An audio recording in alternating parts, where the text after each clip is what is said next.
Bonda prepare చేసుకోవడానికి 5 eggs తీసుకొని ఉడికించుకొని పైన పీల్ అంతా తీసేసి పక్కన పెట్టుకోండి. 1 కప్పు శనగపిండి, అలాగే కారం, సాల్ట్, కొద్దిగా వామును కూడా ఇందులో యాడ్ చేసుకోండి. అలాగే వంట సోడా కొద్దిగా యాడ్ చేసి కన్సిస్టెన్సీ మరీ పలుచగా కాకుండా మరీ థిక్గా కాకుండా కలుపుకొని ఇందులోకి ఒక్కొక్క ఎగ్ని యాడ్ చేసి డీప్ ఫ్రైకి సరిపడా ఆయిల్ యాడ్ చేసుకొని ఆయిల్ హీట్ ఎక్కిన తర్వాత ఒక్కొక్క ఎగ్ని ఇందులో డిప్ చేసి ఎగ్స్ అన్నిటినీ కూడా ఇలా బోండాలు వేసేసుకోండి.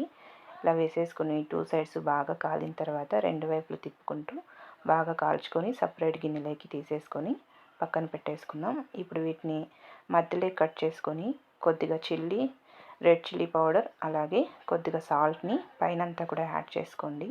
అలాగే సన్నగా కట్ చేసుకున్న ఆనియన్స్, కరివేపాకు, కొత్తిమీర యాడ్ చేసుకోవాలి.